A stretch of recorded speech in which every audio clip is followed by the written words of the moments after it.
Hey guys, it's the WalterFootball.com After Dark Show for September 18, 2024. We're going to be doing the Week 3 NFL picks against the spread video here. As you can see, I'm flying solo tonight, so you guys can ask me anything, and I'll answer anything. So it should be a fun show. Unfortunately, Aton had to cancel at the last second. Something came up, so I'll try to go solo tonight for the first time on a Tuesday. I don't think I've ever done a solo Tuesday. I've always had either Kenny or Jacob or Aton. I had Tom fill in sometimes. I had Matt VI to start the show originally, but I think this is the first time I'm ever doing a Tuesday show during the season live. So yeah, if you guys could give me some of your support here after a long day, I would really appreciate it. But anyway, please hit like, subscribe, comment below, share this video. Visit the link in the description for the merch store. All that will be appreciated. As you can see here, we have a ton of shirts here in the merch store. I'm wearing one of them, of course. I always am. It's like my entire wardrobe. Wife makes fun of me for it, but that's how we roll here.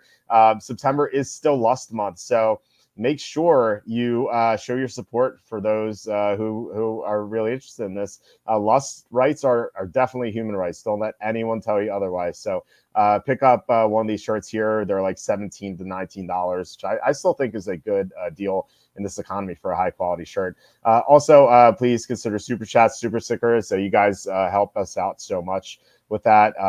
YouTube ads pay nothing. I say that all the time. But yeah, your support from Slew, John Sanders, Cam Meek and Eagle recently, also Jerem Degeneron, Kevin Kovac in the past. You guys have been so great with the contributions, so it just really means so much to us. So any further contributions would really be appreciated. Also, you can go to Amazon, buy some of my books. The most recent book I had, I just published this in February. It's called Jerks of the College Years. It is basically the same thing as Jerks of the Week, which is a section of my site where I make fun of people. As you can see, I made fun of a lot of people in college. I spent 6 years at Penn State, so I had a lot of stories to tell. Actually, it took me a while to publish this because I didn't know exactly how to do it. I had to cut a lot of stuff out, which I also put in Jerks of the Week. But yeah, these are my stories from my college years. My second book, published 2 years ago, How the 2020 MVP Was Stolen. It is a story about how Brett Favre tried to sabotage Aaron Rodgers. It is quite the expose. So if you guys want to check that out, that would be really appreciated. But yeah, we have some comments here. You're going to drink that Red Rifle Kool-Aid. So yeah, I've been on the Panthers the past 2 weeks, and we'll see. I think he will be an upgrade for sure. Bryce Young was horrible. I don't know what happened to him. Like in week 1, I mentioned this last week. He had the second highest depth of target like on his passes behind Anthony Richardson. Like he threw horrible throws, but he was throwing them downfield. Now a lot of them got intercepted, but at least he was taking shots downfield. This past week, he was just throwing checkdowns. Like it just, I don't understand what the plan is there. Or I don't know if Bryce Young was just scared of throwing more interceptions. It kind of reminds me of Dwayne Haskins when he was I think Ron Rivera criticized him for throwing a lot of interceptions, the late Dwayne Haskins. So the next game, Haskins just threw checkdowns. It was the entire game against Baltimore, just checkdowns. And then that was it. Like Rivera just yanked him. So I guess it was the same thing with Dave Canales. I guess he'd seen enough. So I think it's the best move because, he's lost his confidence. Like he needs a break and it can work out. I wrote this on the site. Drew Brees was benched in the second year for Doug Flutie. We saw what happened with him. Dante Culpepper was benched in 2003 for Todd Bauman from St. Cloud State, Todd Bauman. And then in 2004, Culpepper's awesome. McNabb was benched at one point, then he rebounded. This is not the end of Bryce Young. He can take a step back, see the game from the sideline, maybe get a better feel for it, and then stop losing his confidence. And then maybe he can see something that he's not seeing and hopefully improve because I don't think he's quite the lost cause yet. Now, I don't, seems kind of far-fetched that he's going to pan out, but I don't think he's 100% the bust. Maybe he's 95% or higher. But still, there is a sliver of hope for him, I think. And I think with that sliver, you have to make sure that he's just not going to lose his confidence. It's kind of like what David Carr went through in Houston. He got sacked so many times. He needed a break from taking all those hits, and Houston didn't give that to him. So I think the Panthers are doing the right thing. Make Andy Dalton great again. He's so old, though. Isn't he 36? Though, in NFL terms, it's pretty old. Actually, not showing that age. Let me see. Anthony Dalton age. He is 36. Actually, he's gonna be 37 right before Halloween. So Chris says, "Good evening, Walter. Please patch me in to help you cover these games. Don't worry, I haven't looked at them yet." I'll help you on, Chris.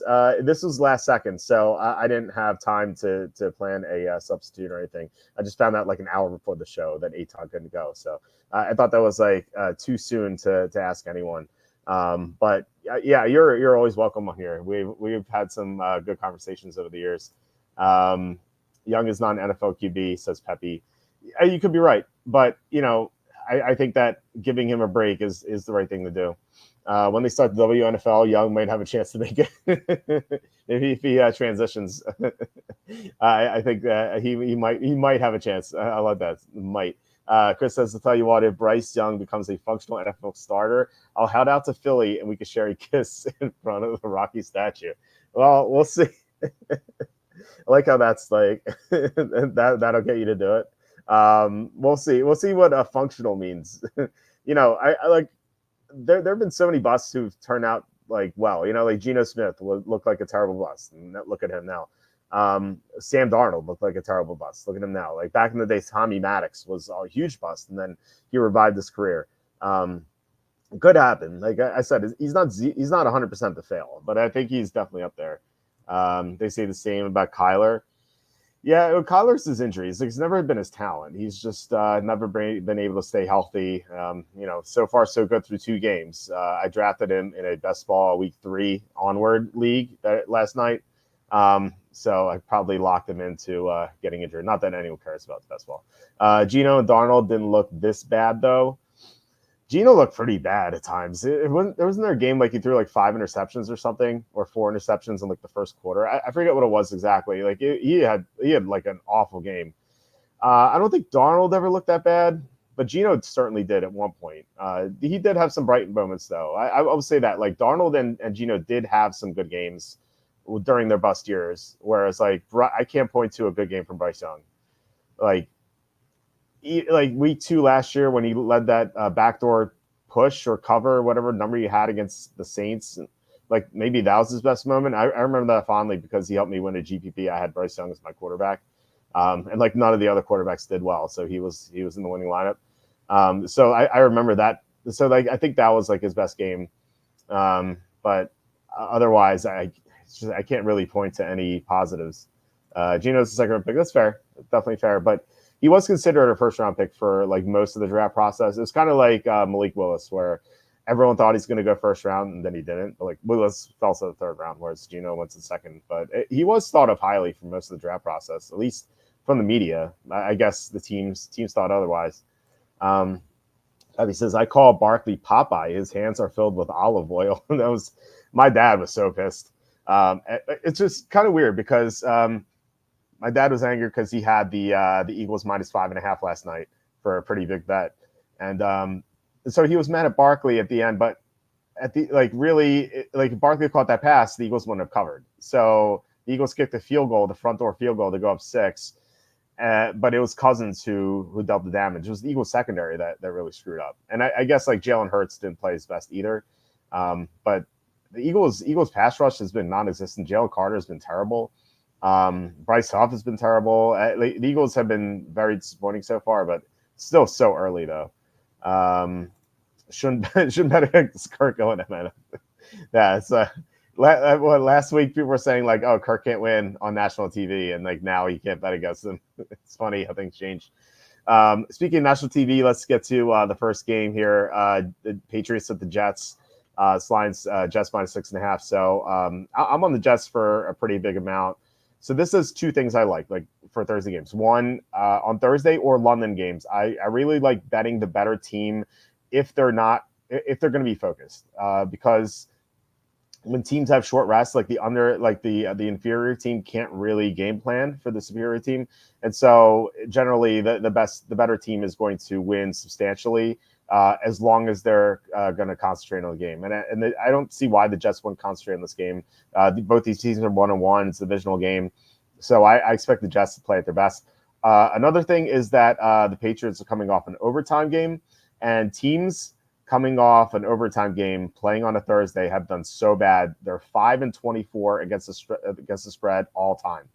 That is so bad. And I actually looked it up. Most of those games have gone over. Not like about 60% of those games have gone over. So going over as well. But that's the most important number: 5-24 against the spread for overtime teams playing on Thursday, which makes sense because teams exhausted from an overtime game, they have to play on a short week. It's just so brutal. I don't really understand why Goodell is insisting on all these Thursday games. Like you could have double headers on Monday all year, or you can have teams coming off buys only playing on Thursday. Like you can have it so like starting a week 6, you have Thursday games, and then to compensate that, you have double headers on Monday in like weeks 2 through 5 or something, just to make Amazon happy, or you can even have in the middle of the season, you can even have like double headers on Thursday, just as long as all 4 teams are coming off buys. Like you can get creative and like not have these players playing on 3 days rest, just endangering themselves. It's just so brutal. I said this before but if I was a head coach, I'd consider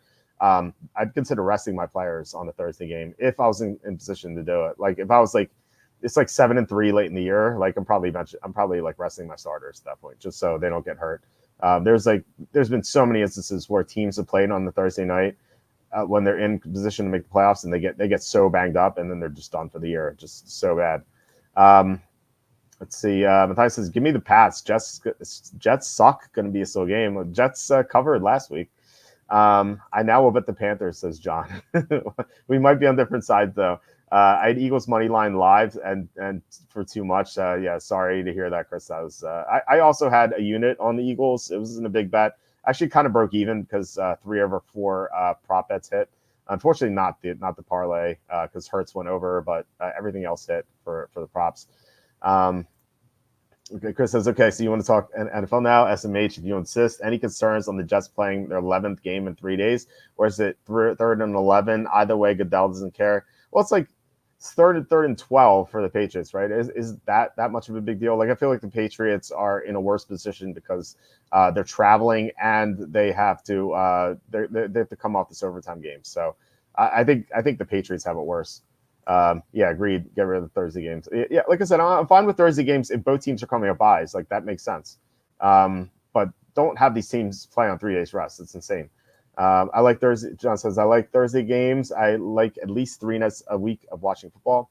Yeah, I think you can have Thursday games in the middle of the season, but weeks 2 through 5, like you don't really need it. You can like I said, you can have double headers on Monday.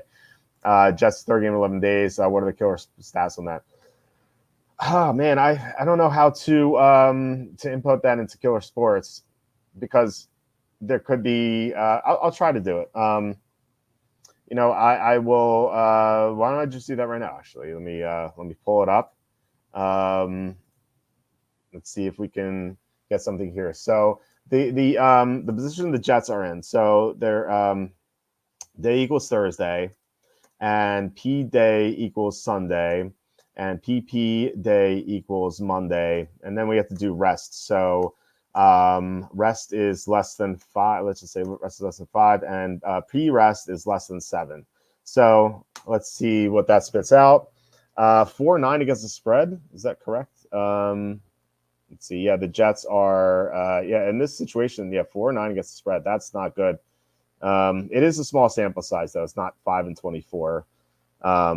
I do wonder if this accounts for the opponent being off overtime. So let's just do that. I should say overtime is greater than 0. Let's see. Okay, so 0-1. It's only happened one time.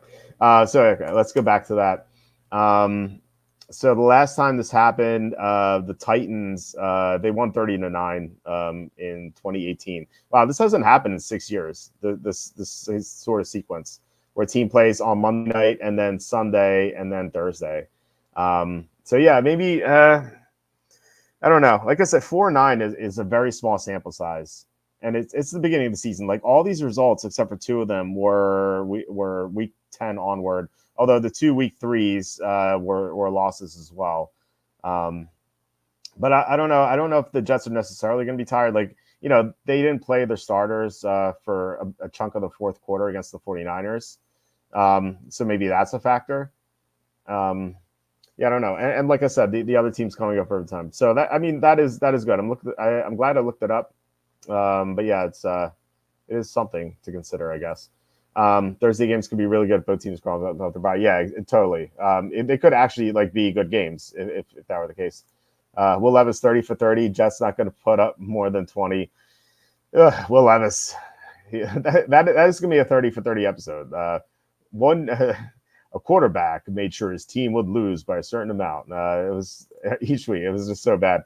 Did you see the Patriots injury report? Massive. I did not look at it. Usually I look at injury reports on Wednesday when they first come out. But why not? We are here solo. So let's type in Patriots injury report and look at what's going on here. So what do we got here? It looks like 4 guys questionable. City So is out, which he's been out.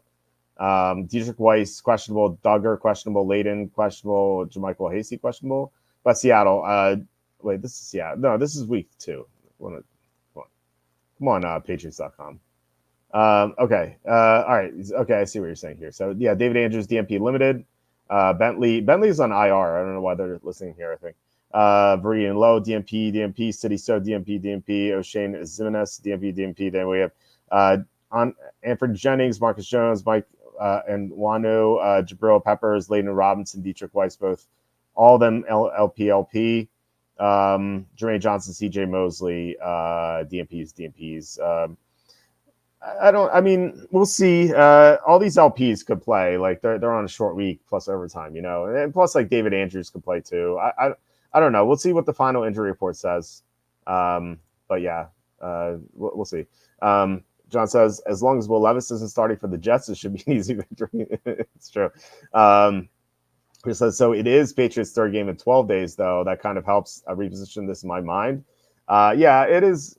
I don't know. It's still that trend is still 4-9, but like I said, it's not a big sample size. What a shame the Zach and Max show got canceled. Does that take away any interest you had in watching this game? The Zach and Max show. Yeah, that was okay. Those were always lopsided though, because you had Belichick against Wilson, which was just completely lopsided. So the Patriots would always win those games, but now it's completely reversed. So the Jets should have the advantage here. All right, so let's get to the next game, which is Chargers at the Steelers. I said this last week. Usually you want to bet on the Steelers when they're underdogs, but when they're favored by 3 points or fewer, they're still okay. Tomlin still has a positive track record covering against the spread. I feel like the Steelers should be able to stop J.K. Dobbins here.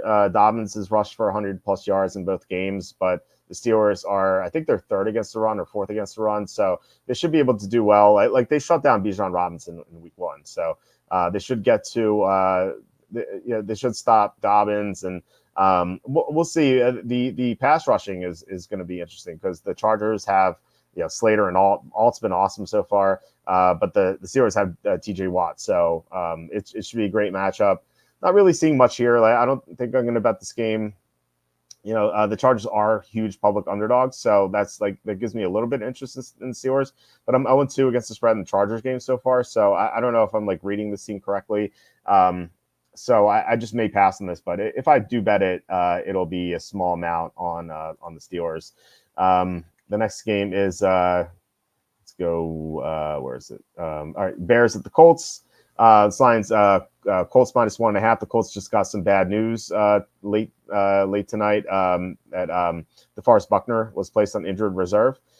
So he only played 10 snaps, so it's not like they're going to be worse than they were last week. He tried to go, he barely practiced, and then he just couldn't finish the game. So he had to go in injured reserve. So it's tough for the Colts, but I don't know if they're going to really need him in this matchup. The Bears don't have that good of an offensive line. They can't really run the ball. Caleb Williams, I don't think can fully take advantage of the Colts' secondary issues. And I worry about Chicago's defense against Anthony Richardson, Jonathan Taylor. It just feels like they got run over against Tennessee in week 1. So I feel like the Colts should be able to run well. and the Colts are desperate 0-2. So that points me toward the Colts, but I feel like the spread is priced pretty well considering all the injuries the Colts have. So I probably will be passing this one too. Let's see here. So it says R. Smith has produced 1 touchdown in 8 quarters. Well, his mustache has produced 1 touchdown in 8 quarters. Let's not forget. It's not pretty for the Steelers. They are 2-0. Their defense is amazing. At least they have that. Still better than Canada, which is true. Colts, Caleb Williams, enough said. Fair enough. Yeah, I maybe. I think the Colts are the right side, but I'm not crazy about it. Colts run defense was atrocious. Yeah, they were, which is weird because they have Grover Stewart is such a great run stuffer. But yeah, Buckner being out for most of the game really hurt them. But like I said, I don't think the Bears can take advantage of it like the Packers did. Like the Packers run offense is so good, whereas the Bears can't really run the ball. Chris says 2 things. 1, Chargers staying out on the East Coast, which I feel backfires. Actually, Jim Harbaugh, believe it or not, he's 7-0 against the spread in 1:00 East Coast games. Never not covered. So he's done pretty well. And the TV broadcast brought that up, not the spread thing, but like how well he's done on the East Coast. And they mentioned, they're like, we asked Harbaugh what the secret was, and he said board games. I don't know if I don't think that's the real secret, but apparently they have the players play board games. I kind of wonder which ones. Hopefully some good ones. Shadow over Camelot, probably my favorite one. Which like it's that is like so divisive. Like either people love the game or hate the game because it's one of those games. It's like a co-op game where you play against the board. I love it though; it's so fun. But like my wife like hates it, and so we just never play it. Cool. Yeah. Let's see. Chris says 7-0. Then he's due for a loss. That's true. Sanction this man over a cheeseburger, please. Yeah, that's true. He is due for a loss, I suppose. But I don't know. His board game strategy just might be working. Stratego. I've heard of that. I don't know what that game is though. I've heard of the name. I don't even know how to pronounce it though. I bet the over on the Chargers season wins because of the Harbaugh effect. So far, so good. That's a good call. I almost bet the under. I didn't quite pull the trigger. I almost did because of Justin Herbert's plantar fascia, which hasn't really been a factor yet. But I feel like he's not 100%. Like he just doesn't look right to me. But it hasn't mattered yet. Chris says, I assume they're playing Chutes and Ladders or perhaps Junior Monopoly, maybe.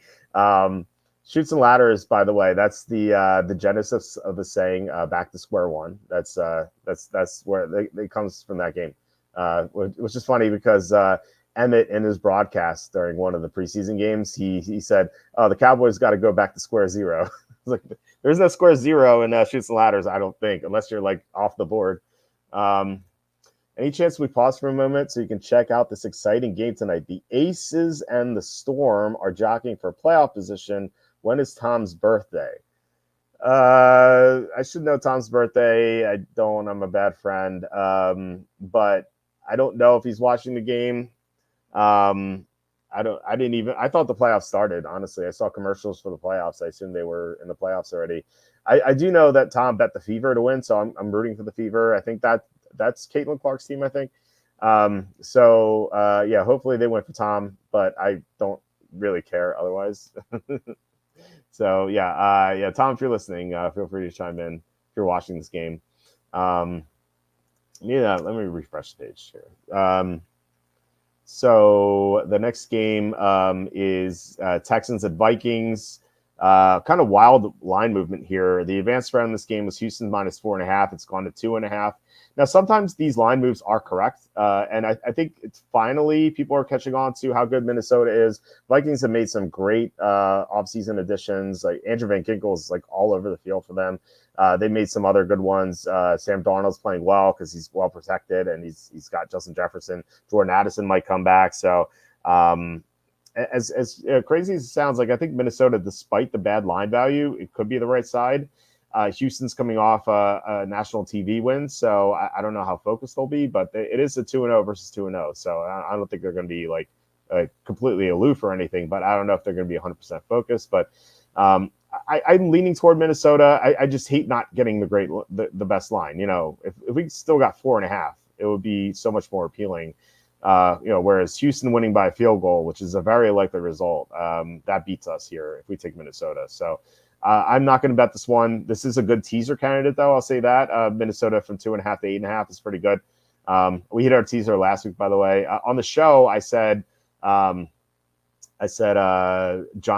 to 7.5 and Rams to 7, but then I changed my mind and I went Giants to 7.5, Packers to 8.5. So we hit our teaser on the site last week. So at the moment, I'd say the Vikings plus 8.5 on a teaser leg looks pretty good to me. Yeah, I told you Vikings 17. I knew you were going to bring that up. It could be 3-0 after this game, so 14 more to go. Update on Mixon. I heard Mixon might miss one game. It is not a high ankle sprain, so it's good news for him. But if he misses one game, if he's out for this game, it's not a big deal. Like Cam Akers look fine. Running backs are super replaceable. Like the 49ers look great in week 1 without Christian McCaffrey. And I don't think McCaffrey's absence was the reason they lost week 2. You know what I mean? So I don't think it's a big deal. But it sounds like Mixon could miss this game, but he might be out for 1 week. Kim Aiken Eagle says, I love Minnesota as a teaser play, plus 8.5. How about with Atlanta, plus 9.5? Well, I don't like to go from 3.5 to 9.5 because you don't get the 3. It just doesn't make sense mathematically. The best odds of hitting a teaser are going through 3, 6, and 7. Those are the 3 highest results of any NFL game. So ideally I would like to tease through all 3 of those numbers and not just 2 of them. But with Atlanta, I don't know. I'd have to think about that. I just it feels like the Chiefs could crush them. I don't think they will necessarily, but they could. And so I don't think I'd put Atlanta on teaser leg. At the moment, I would say in a teaser, I think Chargers plus 8 looks better, or Bears plus 7.5. I think Chargers plus 8 because the Steelers' offense is so limited. Do you think the Steelers are going to win by 9 or more? This seems so far fetched. It feels like if they win, it's going to be by a field goal or maybe 6 points or 7. So Chargers plus 8 and Vikings plus 8.5 looks pretty good to me. We might get something better though. We'll see. But how about Cincinnati down to minus 1.5? Yeah, I like that a lot more. I think that's a good teaser leg.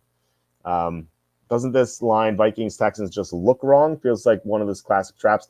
Yeah, this is. I think this is pretty heavy, sharp to public. Let me see here if that's correct. Yeah. The public is all over the Texans. The sharps love the Vikings. Yeah, you're absolutely right about that. So. Yeah, that could be a reason to take Minnesota here. But like I said, we're not getting the best number, which is kind of a bummer. Next game is Giants at the Browns. This one, again, just don't know about the tackle situation for the Browns. Neither Willis nor Conklin played last week. And it didn't make a difference in the final result, but the Browns only scored, they scored 18 points, but 2 points came on the safety at the end. So they really only scored 16 points against the Jaguars, who don't have a good defense. So, their absences did impact the game, even though the Browns still covered. So for the Browns to cover, they need to win by a touchdown or more. And I know the Giants suck, but, it's going to be pretty tough for a team to win by a touchdown or more, even against a horrible team, if they don't have either tackle. Because the Giants can still, the one thing the Giants do well outside of throwing the ball to neighbors is they can get after the quarterback on the edge. They have Brian Burns, they have Kayvon Thibodeau, and they have Dexter Lawrence in the middle. They can get to the quarterback. They sacked Jane Daniels 5 times last week. So if the Browns don't have their tackles, the Giants pass rush should be pretty good here. But, if the Browns tackles play, if one of them plays, then I feel more comfortable going with the Browns. So I don't know where I'm going to go with this yet. So just stay tuned. I'll have updates throughout the week, of course. John says Giants defense is real. No touchdowns given up last week. Well, they allowed a lot of those short passes. Jane Daniels checked the ball down a lot. And the Giants have trouble tackling. They can get after the quarterback though. If they had a kicker, they would have won, which is another bad beat for us. Feels like we've had 4 bad beats so far. The preseason with the Ravens, and then the Titans week 1, Titans week 2, and then the Giants Just brutal bad beats so far through 2 weeks in the preseason. So hopefully this stops. But yeah, the Giants not having a kicker and like seeing the other kicker hit 7 field goals is just so tilting. Like I was like could Seibert miss one? You know, at least one. Anyway, Eagles at Saints. Radical line movement here. The Eagles were minus 3.5 on the advanced line. Now they're plus 2.5. So this line moved 6 points because the Saints killed the Cowboys and the Eagles, they got tripped up against the Falcons. But if Saquon Barkley doesn't drop the ball, then the Eagles are probably favored. Isn't that crazy? Like, it's just that one mistake, and the Eagles are 2-0, and they're probably favored by a point here in New Orleans. And now they're plus 2.5. So I kind of like, part of me wants to bet the Eagles just because we're getting such a great line. But then on the other hand, I've been so wrong on the Saints so far. They're 2-0, not just straight up, but like against the spread. But even if like you shifted their lines like 20 points, they still would have covered those numbers. Like, it's insane how good they've been in comparison to the spread so far. I don't know if I'm just misreading them or if that's been like a fluky result. And plus, the Eagles defense, like I said, just not performing up to par. Jalen Carter's been awful. Bryce has been non-existent. Secondary still has issues. And there's no AJ Brown. So this is a big problem here for the Eagles. Like I said, though, line value looks appealing. If we get the full 3, maybe I'll make a small bet, but I don't know. I've been so wrong on the Saints, so I just don't know what to make of them. If you guys have any idea, just please let me know. Saints and Survivor. Well, I mean, you're going to have better opportunities to take the Saints later. You can have the Bengals this week. I assume if you're still alive in Survivor, I assume you still have the Bengals. You didn't take them week 1. So I think the Bengals are the best option this week. Raiders are another good one. But, I mean, the Eagles are a good team, so I don't think the Saints winning is just automatic. Have you seen, Alex asking, have you seen the correlation of car stats during election years? Please enlighten me. I have not seen that. That's interesting. John says we underestimated the change in offense coordinator for the Saints. Yeah, absolutely. Kubiak's just been awesome for sure. Chris says, I hate the Eagles at this point. Yeah, you're not alone. Not at all. They cost us Monday night with that Barkley drop, or just a lethargic play. They cost us, or really at the end with the Cousins drive, and then they cost us in the preseason. Let's see. Chris says, I know it's a preseason, but that was one of the worst bad beats ever. Then their defense just vanished on that insane Falcons game-winning drive. Yeah, crazy. By the way, I don't know if you guys saw the Millie Maker lineup. There are 3 guys tied for $380,000 in first place last night. And then Cousins kneeled down. That was negative 0.1 points for kneeling down. And those guys who are winning $380K dropped to 13th place, which is $3K. So they lost $377,000 on that. Not that they lost it. They lost the opportunity to win $377,000 on that kneel down, which is so brutal. I don't know if like there's anything worse.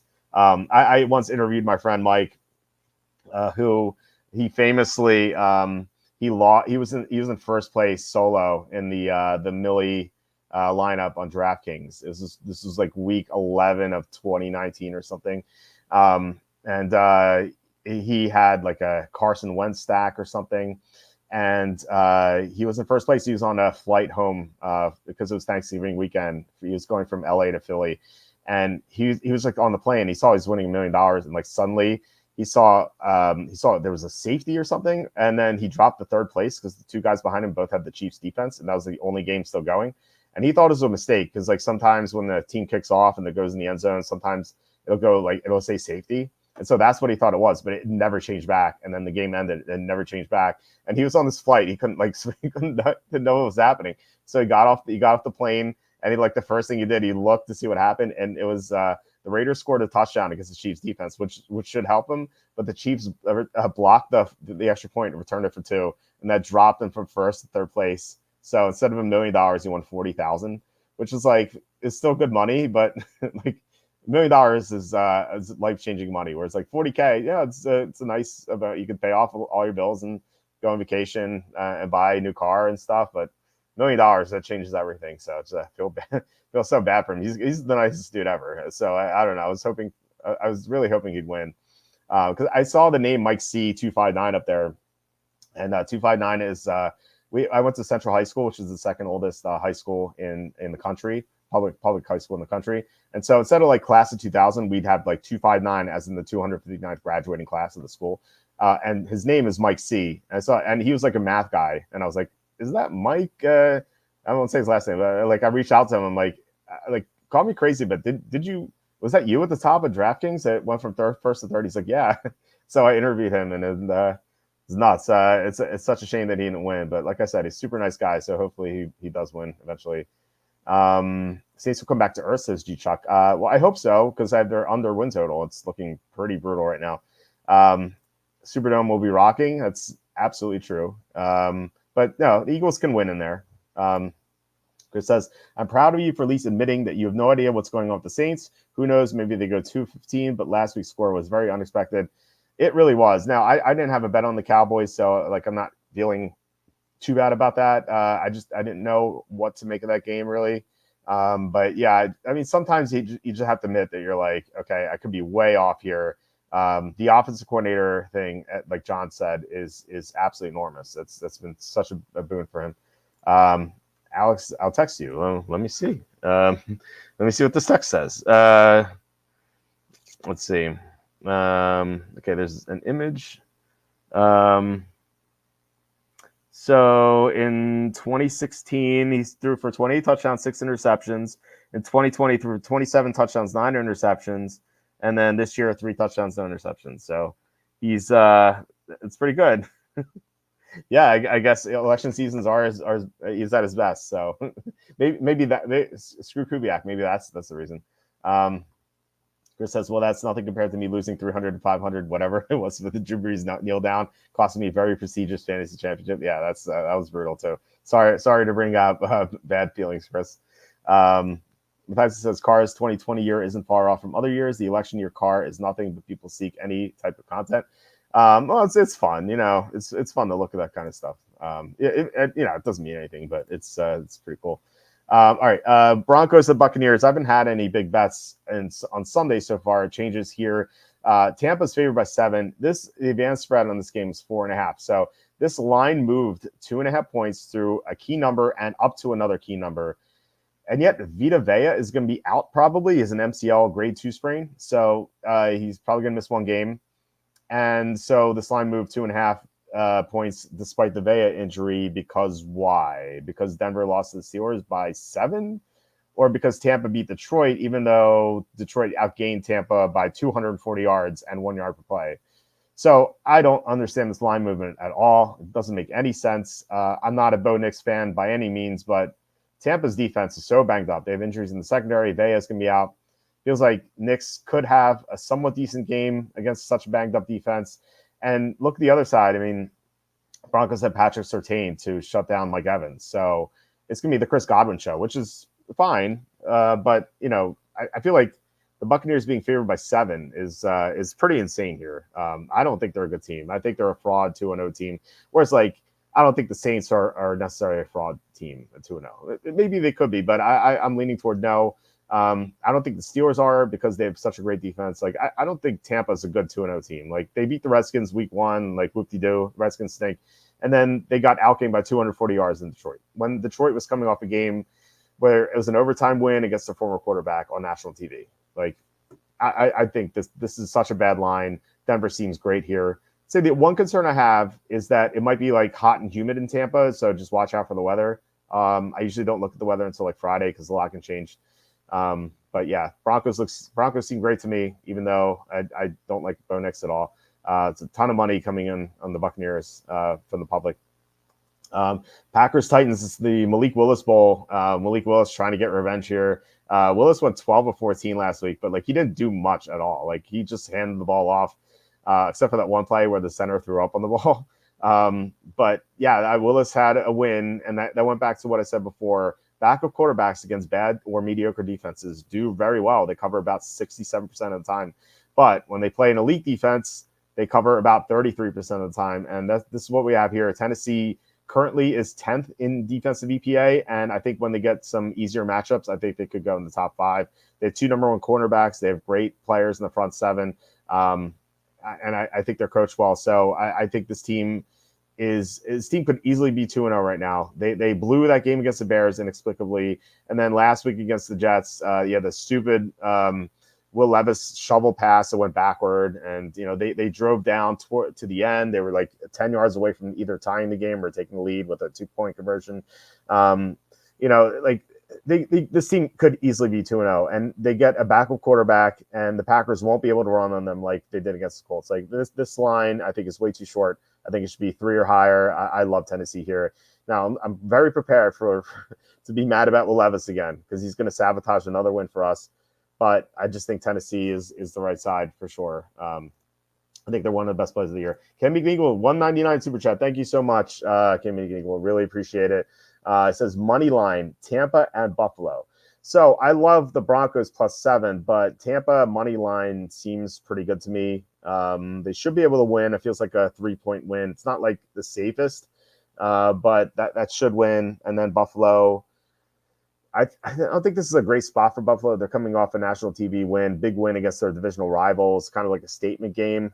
They won in a blowout. I feel like they could be overconfident here against Jacksonville. We'll get to that game in a bit, but Jacksonville's going to be super desperate at 0-2. Like this is it for them. Like they fall to 0-3, it's going to be super tough for them to bounce back, especially given that they have to play at Houston next week. So it's such a brutal schedule. So they could find themselves 0-4 before they know it. So like they're going to be trying harder than the Bills, and the Bills are still meshing. So like I'm not very confident about the Bills money line. Now, gun to my head, I think they will win the game outright. I just think Jacksonville is going to cover. So it's just basically covering the game now. I like Jacksonville +5. I'm not in love with it just because Trevor Lawrence sucks and the defense he sucks right now. Like I don't know what's going on with him. He's missing throws. He's just his pocket presence is just horrible. But the Bills have some issues defensively. They're missing 2 linebackers. Their safeties suck. And then offensively, they haven't gelled with their receivers, which is I think going to be a big deal in this game because Jacksonville's secondary is horrible. But I don't know if the Bills have the receivers to take advantage of that yet. So it feels like a Jacksonville close game. I have the Bills winning 23-22. So you're going to have to sweat this out probably. Extra rest. That's true. But I don't know. You could say extra rest. You could say extra partying days because they beat the Dolphins, and they're 2-0. So I don't know if they're really going to be focused for the Jaguars. John says no. Jaguars is too desperate. Yeah, I would be a little scared to bet the Bills money line. Like I said, gun to my head, I think they win, but it's tough. I don't know. John says last time Denver went to Florida, they gave up 70 points. Yeah, that's what I said about the weather, just to make sure it's like not super hot and humid. But that it's not Miami Stadium, right? Like the Buccaneers don't have that same shade advantage, right? So it's not as much a concern. So he says the Bucs not exactly a covering machine at home. Yeah, they are horrible at home. Let's look at this number I have here. The Buccaneers at home past 112 games are 41-71 against the spread. I don't know what is going on there. Now Tampa is a partying town. I've been there a few times to visit Charlie. And Ybor, which is like their version of like Bourbon Street. Like it gets pretty nuts down there. It's a lot of fun. But it is a huge partying atmosphere. It's the strip club capital of the world, as I was told by several people. Like Mons Venus, apparently, like the biggest strip club down there. I joked when Jameis Winston was drafted, they were going to have to rename it to Mons Jameis because he was going to be there so much. But yeah, I don't know. It's such a big party atmosphere. That's what happened to Michael Clayton. Like, for those of you who don't remember, Michael Clayton was such a great receiver prospect. He was in his rookie year, he had like 1,400 receiving yards. He was like absolutely nuking like opposing defenses, and then he just disappeared like 3 years later, and he just partied his way out of the league in Tampa. So I guess that could be the reason why they just don't do well at home. Let's see here. John says, I'm glad Chase Young got benched. Now you can concentrate on blowing your money, especially on Levis. Yeah. I mean, you mean Bryce Young. Yeah, exactly. There's only one more guy we have to get through before we get our money back. The extra party. Yeah, exactly. Mike says, no Panthers down. But Walt still has the Raiders and the Redskins to throw money at. Well, Mike, the Raiders won outright here. So I don't know. I feel like I'm at least vindicated a little bit. The Raiders won in Baltimore, which is huge because I had Baltimore under 11.5 wins and Raiders over 6.5 wins. So super happy about that result. I didn't think they'd win outright, honestly. I thought they'd just cover. I thought they'd keep it close, field goal game. But that win was a bit surprising. So pretty happy about the result, really. I thought they'd be 1-1 after 2 games. I thought they beat the Chargers and then lose at the Ravens. So it's kind of went in reverse. Let's see, Titans can't block for their punter. Pathetic. Yeah. Yeah, this team, I don't know. This team should be 2-0, really. Chase Young, Bryce Young, what's the difference? They probably both throw just as well as one another, you know? All right. Next game is that's it for the early games. There's like no early games this week. I guess there's a lot of West Coast games. So Panthers at the Raiders here. So my Las Vegas Raiders, they're -5.5. The spread was 7 when Bryce Young was supposed to start, and the total was 38.5. So the total went up 2.5 points after Andy Dalton was announced, and then the line went down 1.5 points. So the Sharps took the Panthers, I guess because they just knew that Andy Dalton's better than Bryce Young, and they're right about that. But I don't know if this is going to be like a good situation though, because like I said, you have backup quarterbacks against elite defenses, and the Raiders, I think, they have some weaknesses, but they have a great pass rush. They have some good things going for them. Antonio Pierce is a defensive-minded coach. Like, they should be in the top 12, I think, by the end of the season. They were 7th last year. They didn't have Christian Wilkins last year. So I think this is a top 10 defense that the Panthers are going against. So you have Andy Dalton versus an elite defense. I think that the Raiders have such a big advantage here. And not just defense versus Panthers offense. I think the other side, too. Last week, I said, like, when you guys were saying, how can you bet on Bryce Young? I said that I was actually more concerned about the Panthers defense than Bryce Young, because, like, Bryce Young is actually, he has a decent offensive line. He has Deontay Johnson. He has Dave Canales coaching him. But the Panthers defense has nothing. Like, they lost Brian Burns this offseason. Derek Brown's out. DJ Wanham's out. So they really have nothing going on outside of, like, J.C. Horn. And the Raiders have so many weapons for them to deal with. So I don't see how the Panthers like keep up with the Raiders. Like, this could actually be like higher scoring than people think. But the Raiders could score a ton of points. They got 26 in Baltimore. Like, they should be able to score into the high 20s or 30s here against such a bad defense. So I like the Raiders -5.5. Decent size bet. I'm not going to go crazy with this game, like probably 3 or 4 units, but I do like the Raiders here. It's it's kind of funny that I'm not betting the Panthers now that Bryce Young is benched, but I think they have greater issues, especially on defense. I think that's like the biggest thing. Let's see here. Comments. Kimiko says, geez, I've been to Tampa a few times and missed that place. Too busy going to the racetrack. Yeah, next time you're there, go to Ybor. It is a big party street. They have a lot going on down there, and it's a lot of fun for sure, especially if you're like single. Sue says Dalton threw for 361 last year in Seattle. Thielen caught 11 balls. I'll take the over on Thielen reception in this one. Well, Thielen could be replaced by Deontay Johnson as the focal point of the offense. That's the one thing I'd say. But yeah, that was not a good Seattle defense. Whereas like the Raiders have a much better defense than Seattle did last year. So just keep that in mind. You're better than Bryce Young. Yeah, it goes for anyone really. Mike says, I'll give you last week's Raider win, but it's a long season. Well, we only need 6 more wins to go over the total. So hopefully we get there. With Dalton, they'll lose by 14, 70-35. Yeah, I think that sounds about right. And then Bryce says Raiders won and Cassandra not here. They have to wait another week to crap on Pierce. Yes, exactly. All right. So next game we have, so speaking of Seattle, we have Dolphins at the Seahawks. This is the 3rd game with a backup quarterback. Now, this one's different because whereas like the other 2, you had the Titans defense, which is 10th right now, the Raiders defense, which I think they're 13th in EPA right now, but I suspect they're going to be in the top 10 before we know it. This Seattle defense, I don't think they're that good. Now, they rank highly right now. I think they're 7th in defensive EPA, but they've played the Patriots and the Broncos. So I think that has something to do with it. I don't think they're an elite defense. Now, they're coached well by Mike McDonald. They have some good things going for them in the secondary, for example, but they can't stop the run. They had issues against Ramondre Stevenson and Antonio Gibson. So it feels like Devon Achane should do well here. And really, like I said before, backup quarterbacks against non-elite defenses, they're 29-15 against the spread past 3 years. This is like these lines are just way overblown. Like, for example, like here, the Dolphins were -1.5 on the event spread. Now they're +4.5. It's a 6-point swing. Like for one player, like maybe for Patrick Mahomes, but like no one else. Like Tua's not worth 6 points. As you know, as good as he can be sometimes, like he's not worth 6 points.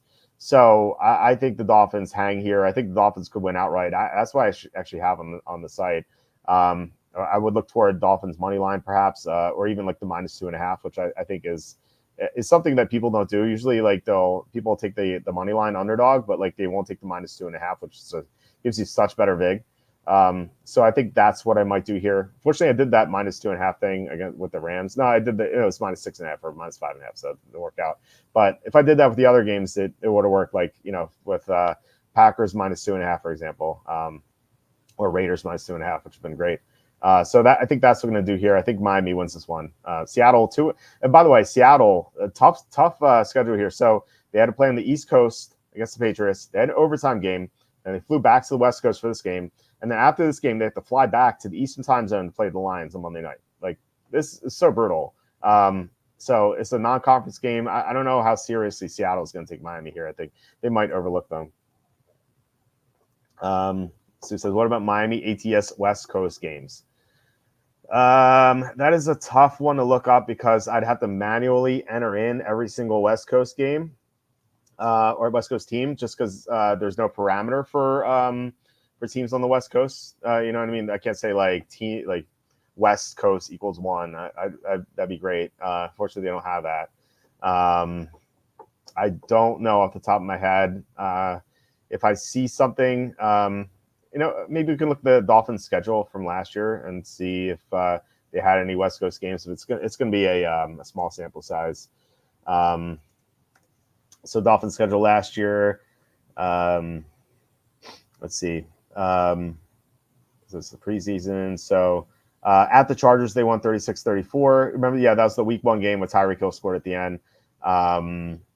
West Coast games. Kansas City's not West Coast. Let's see here. That's like the only one. That's in 2023. 2022. See if they had any. At San Francisco, they lost 33-17. That was Brock Purdy's. That was the game Brock Purdy entered. The Niners were just so much better in Miami. I wouldn't read too much into that. Next week, Dolphins lost. Dolphins lost at the Chargers 23-17. That was Sunday Night Football. That was a very close game that went down the wire. So we're looking at 1-2 right now, but they could have beaten the Chargers there. It just, like I said, it came down to the very end. And we're just getting a small sample size here with Mike McDonald. Here, the Dolphins lost at the Raiders 31-28.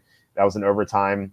That was a big play for us on the Raiders, and the Raiders got out to a big lead. Dolphins came back, and the Raiders they won at the very end in overtime. Let's see, so we're looking at 1-3, but I don't know if you can make anything out of this. Just like 2 of those games are super close. Like they could have gone either way. So it's not like they played very poorly in any game except for after San Francisco. And San Francisco was just a much better team than them. So anyway, Kimmy New says Seahawks fan here. Miami's speed is worrisome. Yeah, I think that it's a tough matchup for Seattle for sure. Skylar's pretty bad. Well, I heard the same thing about Malik Willis last week. Malik Willis is horrible, and he covered the spread. I think they can beat bad defenses with their backup quarterbacks. John says, I'm surprised they didn't get a better backup given Tua's concussion history. Yeah, they had Mike White, who had some decent starts, and then for some reason they thought Skylar Thompson was better, which is very confusing. I don't get it. Like you'd think they would sign like Ryan Tannehill or something. I don't. I agree. I think it's pretty stupid of them to not have a better backup plan. Anyway, let's get to the next game here. So Lions at the Cardinals. This is another line movement game. The Lions were -4.5 on the advanced spread. Now they're 3. Of course, Arizona clobbered the Rams, who just completely fell apart. That was just insane. Like not only blown out, but they lost like half their team in the process. And then the Lions lost to Tampa, but like I said, they outgained Tampa by 240 yards. It's, I think 463 to 214 or something.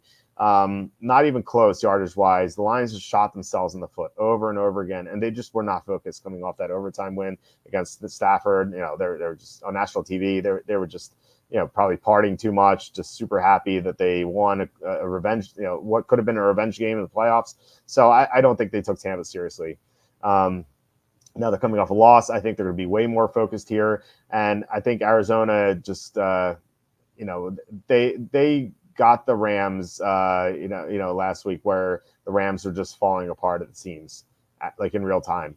Whereas like the Lions are a legit team, like the Lions are a top 5 team. Whereas the Rams, given their injury stuff, like they're not. They're a bottom 5 team now with all their injuries. So this is a much tougher matchup here for Arizona, and like we're getting a better line. 3 instead of 4.5 is huge. So I like the Lions quite a bit here. I think this is just way too much of an overreaction. Next game, Ravens at the Cowboys. So it's unfortunate these teams are playing against each other because I've been fading them every time. Although I took Dallas for no units last week, so it doesn't really count. But I've been fading Baltimore both these weeks. I bet 8 units combined against them so far. So I've been wanting to fade Dallas too. I thought I was going to take Cleveland in week 1, but Cleveland didn't have their tackles. So I think I don't know what to make this game really, just because I hate both these teams. They both have offensive line issues. Tyler Guyton's awful for Dallas so far. Baltimore can't block at all for Lamar Jackson. It just feels like when 2 teams can't block, usually go under. So if I had to bet anything this game, it would probably be the under. Not that I'm a big totals better. So I think I'm just going to stay away from this game. Dallas has a Thursday night game coming up. So if they were coming off a win, I think that Baltimore would look good. But Dallas is coming off that blowout loss. So I don't think they're going to be looking ahead to Thursday night, especially because that Thursday night game is against the Giants. Like, who cares?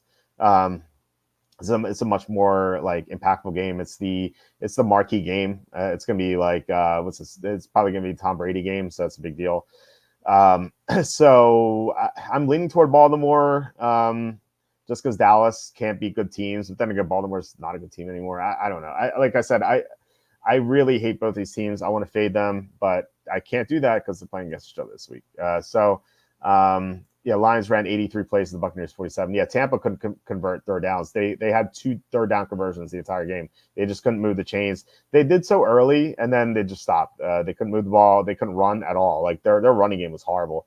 So that's why the Lions had so many more plays. The Lions had long drives, but they just stalled in the red zone like over and over again. Like that's why they had so many more plays. But that would explain why the yardage was so lopsided. But like if you just look at that game, I think the Lions dominated it outside of the stupid mistakes they made as repeatedly. Like right before halftime, like they had 12 men on the field because the kicking unit ran on the field when they needed to spike the ball. Like if they kick the field goal there, they just kick the field goal at the end and win. Like they just made so many dumb errors, and like that's kind of indicative of a team coming off an overtime win against a rival, So, rival being Stafford, not the Rams.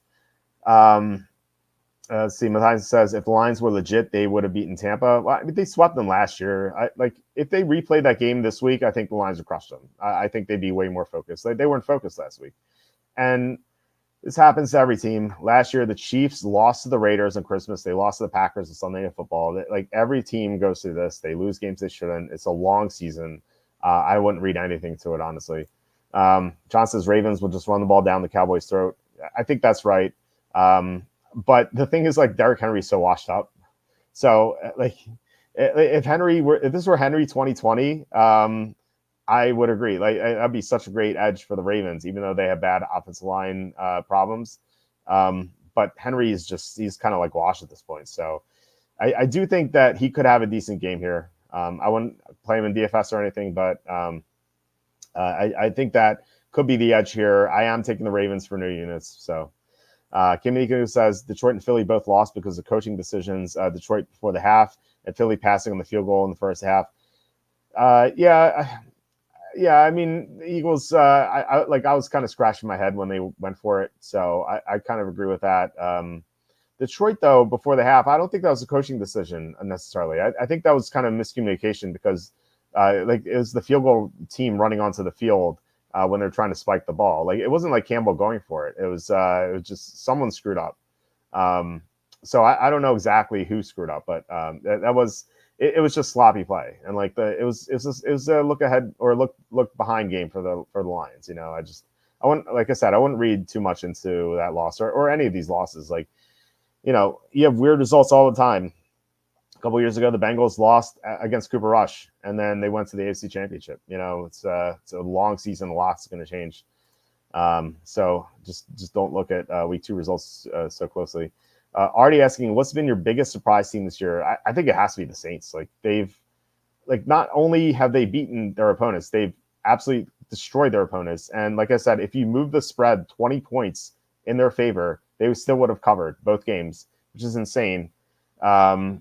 So yeah, I mean, Clint Kubiak, like I said, or John pointed out first, and then I agreed. Like, he has been such a big change for them. Like the way they're using Rashid Shaheed, like last year he was just a deep threat. That's all he did was just run downfield. And like now they're actually using him as a real receiver. They're moving him all over the place. They're being innovative with Alvin Kamara. You're not seeing as much Taysom Hill. Like they're actually running a real offense. But the biggest surprise to me about the Saints is their offensive line play. Like, they're blocking well. Like I thought they would have the worst offensive line in the NFC, but their offensive line is held up, and you know it's pretty incredible what they've done so far. Like I think they're a legit team, but a part of me still says like they're not. You know what I mean? That's why I'm not taking them this week, and maybe I should, just because the Eagles are looking so bad without AJ Brown. The defense kind of sucks. Nick Sirianni making dumb decisions. Hurts not playing at the top of his game. Maybe I'll switch to the Saints. I don't know, but they are certainly the surprise team of the year, I think. Anyway, the Sunday night game. Oh no, yeah, no, the last of the 4:00 games. 49ers at Rams. This Rams team is done. At least for now. Like there could be, like, if they somehow can hang on, win a couple games, and then like Nakua and Kupp come back in the middle of the season, then like maybe they'll have a chance. But like for now, like Kupp and Nakua are both out. They're missing multiple offensive linemen in the interior. They do get Alaric Jackson back, but still, their defense is in shambles. Lost John Johnson, who's their best defensive player. He's gone. They're missing the top cornerback. They're still reeling from Aaron Donald retiring. This team has a lot of problems, and it's not a good time for them to play San Francisco, which is a team that's dominated them in recent years. It's just a bad scheduling spot here for the Rams. I don't know how they like, especially given that the Niners are coming off a loss. Like if the Niners are coming off a blowout win, you could maybe argue they're going to be like aloof or something and just not really be focused. But I think they're going to be tuned in, looking to beat their divisional rival, coming off a loss, like trying to avoid 1 and 2. I think the Niners destroy the Rams. I like them for 3 units. I don't think this game's going to be close at all. So Mike says, it amazes me that mid QBs that had the bag thrown at them, Cousins, Goff, Tua, Trevor, no wonder everybody wants their kid to play quarterback. Yeah. It's kind of wild. Richard's saying Debo being out, bad for Purdy. They still have Ayuk. They still have Kittle. Jordan Mason's good. Jawan Jennings, I think, is a decent player. So it's a shame that Ricky Pearsall is not going to be available, because I thought that this would be a good time for him to kind of shine. But they still have their weapons. Kyle Shanahan's still a great offensive coach. I think they'll be okay, at least in this matchup. The Rams have nothing going on defensively at all. And I think like Pro Football Focus had the Rams protection at like 20 out of like 100. Like it's just like Stafford just not having any time in the pocket. Now he has no receivers. Like DeMarcus Robinson's is 1, Tyler Johnson's is 2. Like I like Jordan Whittington though. Maybe Whittington's gonna break out. I was very impressed with him in the preseason. So like maybe he's gonna be the surprise. I would pick him up if you had a roster spot in fantasy. But it's looking pretty bleak for them. Stafford should get hazard pay, says John. Yeah, exactly. It's so bad for them right now. Sunday night game, Chiefs at the Falcons. This line was 4.5 on the advanced line. It's now 3.5. So little line value loss, but 4 is not like a key number at all. Even though people think it is, it's just not. Like 4 hits as often as 5 does, to tell you guys. So for this game, I don't know where I heard this. I listen to a lot of YouTube football shows that just have it on in the background. And someone said something that I love, the great description for the Chiefs. especially like early in the season when they're playing non-divisional opponents, is that they're like a cat that plays with its food. Like they try things, they do experiments at the goal line. They're not like fully into the games. Like Travis Kelce is just like sleepwalking through these games. If they still find a way to win, but they're just not covering these spreads. Like they won by 1 against the Bengals. They got the job done. They just won against the Ravens. They're up by like double digits, but then they almost lost the game. Like they're not going to be fully 100% into this game. Like there's no reason for them to be that, especially coming off that Cincinnati win. So I don't think they're going to be focused here. So I think Atlanta looks kind of good, but then Atlanta had they had a win on national TV, and they celebrated in the locker room like they won the Super Bowl. They had like, I don't know if you guys saw this celebration. It was insane. So I don't know about their mental state either. So I think that kind of negates everything. I have the Chiefs for no units here, but this game could go either way. I feel like the Chiefs are going to win by either 3, 6, or 7.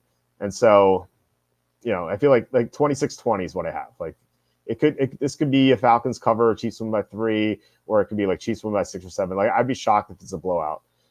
So maybe the suggestion before about the Falcons at plus 9.5, maybe that could work. But then again, like Cousins could implode, it could happen. The Chiefs defense has good things going for it. It's not like amazing, but they have good pass defense at least. Sue says Chiefs at Chargers, Falcons host Saints next week. Big divisional games for both teams. Yeah, exactly. The Chiefs could be looking ahead to playing the Chargers. They're 2-0.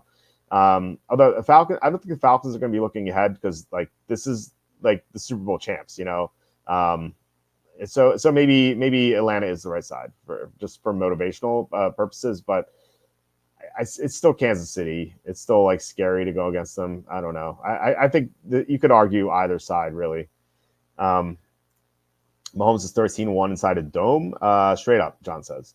Kelce 1 catch for 5 yards against the Bengals. Yeah, he's here's a nugget for you guys. I might have mentioned this. I don't know, but Charlie told me that he had one of his sources at Chiefs practice in training camp for a few days, and the source told him that and I didn't mention this during the fantasy drafts because I just heard about it from Charlie like a week or 2 ago, like after the fantasy drafts. He said that Travis Kelce looked like he was just coasting the entire time, like he just didn't have a care in the world, like he didn't want to be there. And it's just showing in these games. Like he looks like he's on cruise control until the playoffs, where he's probably going to go nuts again in January. But like right now, I think he has like bigger fish to fry with Taylor Swift. Like he just doesn't care about football. He's 34 or 35. Like he's seen it all. He's won multiple Super Bowls. He's got all these accolades. Gonna be in the Hall of Fame. It's a long season. Like why go all out? Especially when you have Taylor Swift to lean on.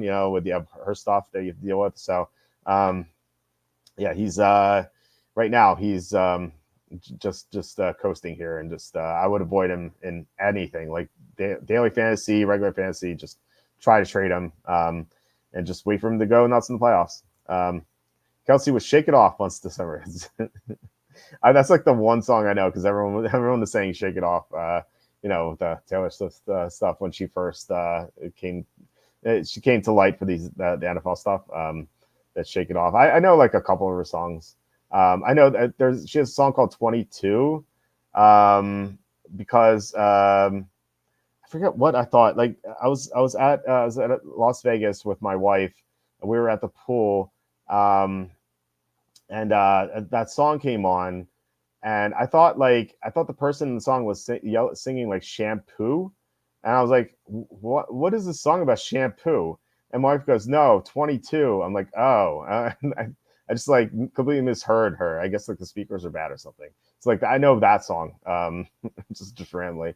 But yeah, that's like the extent of my Taylor Swift music knowledge.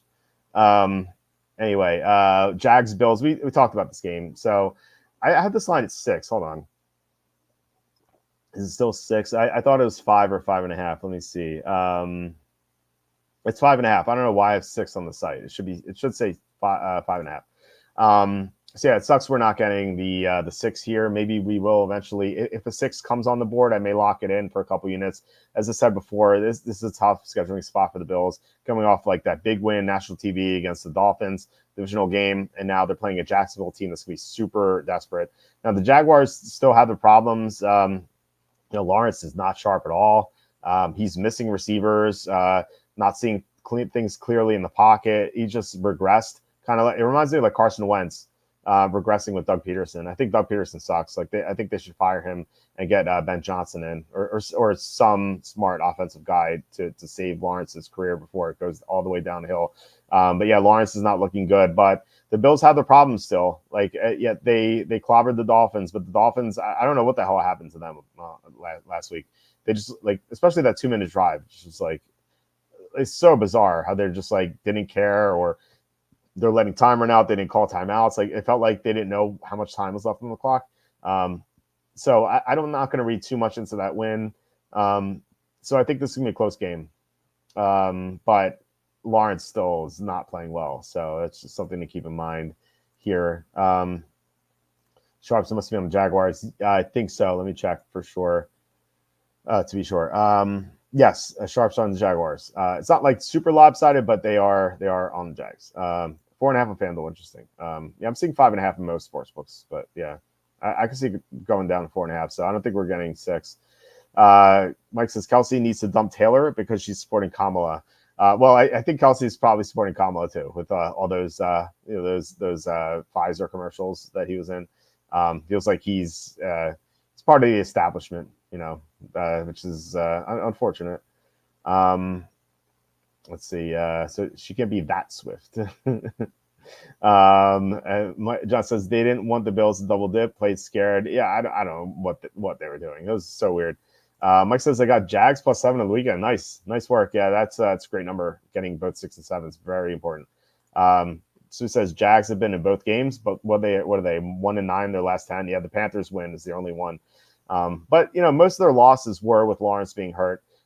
They had the Dolphins game in hand. If Travis Etienne doesn't fumble into the end zone, they win that game probably. But then again, you look at what Miami did next week, and maybe it's not that impressive. But yeah, they were in the game against the Browns. They had a potential game-winning drive going on. If Lawrence didn't take that safety, they could have kicked the field goal at the end, sent it to overtime. So the Jaguars could be 2-0 in a different universe. They would be 2-0. So it's something to consider. But Lawrence, the fact remains, Lawrence is not playing well, which is a concern. But I do think that the Bills, I think the Jaguars are the right side. Lawrence is 2-0 against Allen. I know that. It's interesting. And yeah, that includes Urban Meyer year. That's pretty wild. Oh yeah, that's right. Yeah, that was a super low scoring game, wasn't it? It was 9-0 or something. That Jags Bills game. I remember that. One of those wins was second. Yeah. Jags second game in London last year. Yeah, you're right. Those are the 2 games. All right. We have 2 Monday night games, which I love. I love the double dip Monday night game. Maybe I just have fond memories from winning the GPP week 2 last year when it was Browns Steelers and Panthers Saints. But I love these slates. I do wish they stagger these games. If one started 7, the other started 9, it would be so much better. I don't know why they do this, but Redskins, Bengals. So this line I don't like. It was 7 on the advanced line. It was only moved a half a point, but now we don't get any key numbers, which kind of sucks. But I still like Cincinnati. They're desperate at 0-2. It looks like Joe Burrow's healthy. He looked a lot better last week than he did against the Patriots. And T. Higgins might be back. Jamar Chase is going to be in better shape. And so with Higgins back, they won't be able to double team Chase nonstop, which is what happened last week, which is why Mike Gesicki went nuts, because they just Burrow was like, hey, Chase double team, let's just throw to Gesicki with no Higgins. So Washington secondary is so bad. So it feels like the Bengals should be able to do whatever they want in this game. But again, I just worry about not getting any key numbers here against a team coming off such a deflating loss. It felt like the Bengals put everything into that game. Now they're big favorites. It's just a weird dynamic here. So I might bet 1 unit on this game. This is not. I like the Jaguars more of the 2 Monday night games. I'm not super excited to bet the Bengals at this like high of a number. But teaser wise, I think this is the way to go, as suggested earlier. I think the best teaser I saw, let me make sure if I'm not mistaken. The best teaser on the board, I think, is Bengals -1.5, and it's either Vikings +8.5 or Chargers +7.5. I'll have to make up my mind later, but it's definitely one of those two. So yeah, but definitely Cincinnati -1.5. That's the other leg. So yeah, I'll let you guys know for sure on the site for the teaser on Saturday night. So Kimmy Gill says Kelsey sucks because he's had one too many Pfizer jabs. He seems to be the type of guy to do it and just be a dumb guy just to follow the rules and do it. But I do know that a lot of NFL players didn't actually take the jab, and they said they did, and just to go along with it, which is a shame that they didn't speak out like Aaron Rodgers did, and some other guys did, like Cole Beasley. So yeah, I wish more people would stand up for themselves and not worry about getting canceled, because if you don't want to get canceled, you probably can't get canceled, really. Mike says first Monday game's 7:30, second is 8:30. Does that make any sense? No, it's so stupid. It doesn't make any sense at all. It should be 7 and 9, or because people watch the end of the first game as the second game's warming up, and then they'll jump into the second game. Like that's what it should be. And Monday Night Football used to start at 9. I'm sure you guys remember. You could do 7 and 9. There's no issues there. I don't get why they're not doing this. It says, is Gesicki an option if you're desperate tight end? Maybe. I'm not too high on him. Just like I said before, the reason why he had such a big game is because Chase was double teamed, and so Burrow was just dumping it to Gesicki. Like Higgins is coming back probably. If Higgins doesn't come back, then maybe Gesicki has another good game. But like Higgins being back means that they won't be able to double team Chase as much. And so the Gesicki stuff's is gonna go away. Like he only played half the snaps. I think Hunter Henry is more legit. And also something that Jim Nantz pointed out during the game is that, and I don't know why he said this guy's name this way. He was talking about Eric All. He said name Eric All. Like I don't know if you guys like rewatch the game. Like he said it that way for some reason. The Bengal, and he said that the Bengals love this guy Eric All. So like in my best ball, I'm talking about best ball again. I did 2 best ball drafts last night for week 3 onward, and I drafted Eric All in one of them. So you have to worry about that too. If you're looking at Gesicki, like Eric All might be some guy who gets more involved as the season goes on. So it says ban the over 50-yard field goal. Barely got the ball inside your own opponent's 40 and you get 3 points. That's just wrong, IMO. Fair. That's fair. I would like to see them go for it more often. I think that's, I think there's some legitimacy to that argument. Chris says, not that it matters. 1/3 of my starters on IR. That sucks. Sorry to hear that. Well, to make you feel better, in 2 of my 3 leagues, I had AJ Brown. So safe to say I did not win last week in my leagues. It doesn't matter. I took the jab and feel fine. I hope you did not, John. I actually know. Never mind. I'm gonna get banned on YouTube if I say this. If I say the story, let's just say I'll be vague about it. I know my friend's sister-in-law is 29. Was 29. She was perfectly in shape. Nothing, no medical situations with her. Looked like a normal woman. She took something, and the next day she died. So take that for what it's worth. Is Higgins back? Sounds like he is on track to be back. I don't know if that's 100%, but I heard that there's a good chance he's going to play. So we'll see. But again, we'll keep you updated as the week goes on. The new NFL kickoff looks strangely like last year's kickoff into the end zone. It does. It's stupid. I wish they'd just go back to the original one. I hate that you have to declare the onside. There's no surprise onsides anymore. Like that was so exciting. That was like the best. Like teams shockingly onside kick, and now you can't do it. It's just stupid. And I hate that you can't announce an onside kick in the first 2 quarters. Like why not? Just like, yeah, we want to go for an onside kick. Just let's go. Like why can't you do that till the 4th quarter? Like these rules are so stupid. Just as I got all the boosters too, I went to test my heart. I don't. I don't fully think you're being truthful here, John. John Sanders might feel fine, but he's not. Sue says, sorry, John, cardiologists are booked doing booming business. Yeah. One of my good friends became a cardiologist. We used to play basketball all the time, and we used to argue all a lot for like with politics. But he was a good dude. I say it was. I haven't spoken to him in a few years, but yeah, he became a cardiologist. So yeah, I'm sure he's doing very well in his profession. So yeah, I guess that's about it for today's show. Yeah, sorry, couldn't have a guest on today. Like I said, something went up with Aton. He couldn't come on the show. And yeah, but we're gonna have a surprise guest to make up for it this week. I think on Thursday, and then Tom would be on Saturday. I think Kenny said he's gonna be back on Wednesday, so excited for that. John says I refused to get the flu shot though. Those companies, the true evil ones. Yeah, I got the flu shot once, and it made me sick. It made me so sick, and I was like, never again. So never again. So yeah, I agree with that. But anyway, thanks guys. Really appreciate it. Thanks for watching and commenting, especially to Cam Macon Eagle for the 199 super chat. Just really appreciate it, Cam Macon Eagle. Just means so much that you would contribute like this. Because like I said, these YouTube ads pay like less than $1. So guys, please hit like, subscribe, comment below, share this video, visit the link in the description for the merch store. I'll be back tomorrow with Kenny to do the DFS show. Thursday, we're going to be back after the Thursday night game. So hopefully we're celebrating a win with our special guest. And then Saturday with Tom. So full schedule this week.